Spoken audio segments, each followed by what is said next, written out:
something specific for his physical pain. I felt a similar but reverse urge as a patient, presenting myself to the healthcare system. I wish I could inject some soul and spirit into the medical world. I'm often invited to speak at conferences that have mind, body, spirit in their titles. I don't know how this popular phrase came into existence, but it is lacking since it leaves out the soul.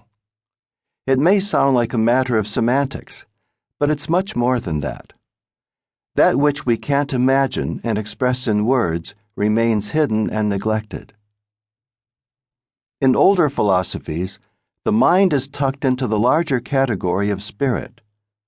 Part of that urge in us to transcend the material life and our ignorance through knowledge, power, and experience. The deep soul points in a different direction. It is the focus of our humanity and individuality, our memories and emotions, our fears and desires. The soul is especially concerned about those things that make us secure and give us a sense of belonging: home, family, love, place, friends, and work. While the spirit often prefers solitude and detachment, the soul comes alive in community and prefers attachment. In the history of religious spirituality, detachment has been an important value, and it contributes to a spiritual life. If you can be less concerned about making money, staying close to your family, and having many things in your life, you're free to explore meaning and values and develop a way of life committed to a grand vision. Medicine takes this route when a hospital focuses entirely on curing a patient and disregarding his work life, his family, and the things that are important to him.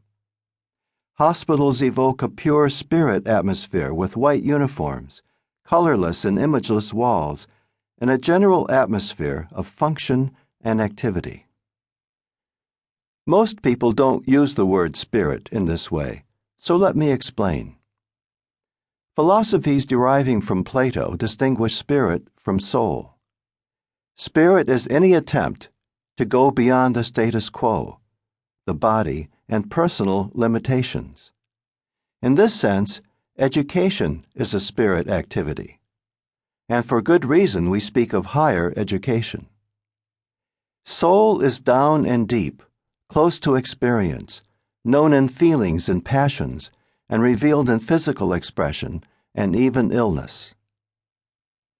A soulful environment might be cluttered with objects of comfort or memories of home, while a more spirited place will focus on getting the job done without frills or human distractions. Soul is known in its variety, and so colors, textures abound. Spirit tends to favor symbols of purity and focus, and so white is a common choice of color.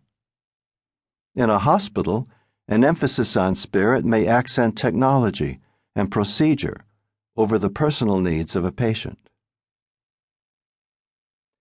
One day, I sat with a patient, Ira, in his hospital room while he was being examined by a series of nurses. He had a slightly sardonic sense of humor that he expressed constantly.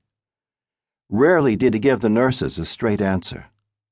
He had lymphatic cancer and now lung cancer. But this day the nurses were concerned about his irregular heartbeat. They checked his blood pressure continually and looked at readouts on an EKG machine at the foot of his bed. They didn't say what they thought was wrong. They looked nervous, and their constant assurances didn't persuade either of us. Finally, Ira asked them, "What do you see there?" He was referring to the EKG printouts. A friendly and caring nurse said, "Your heartbeat is abnormal." When she used that word, my ears pricked up. I remembered a cardiologist once saying that about me. "Abnormal?" Ira shouted. "You're telling me I'm abnormal?" The nurses left to seek out a cardiologist, upping the ante for Ira, of course. He became more anxious. I wanted to get out.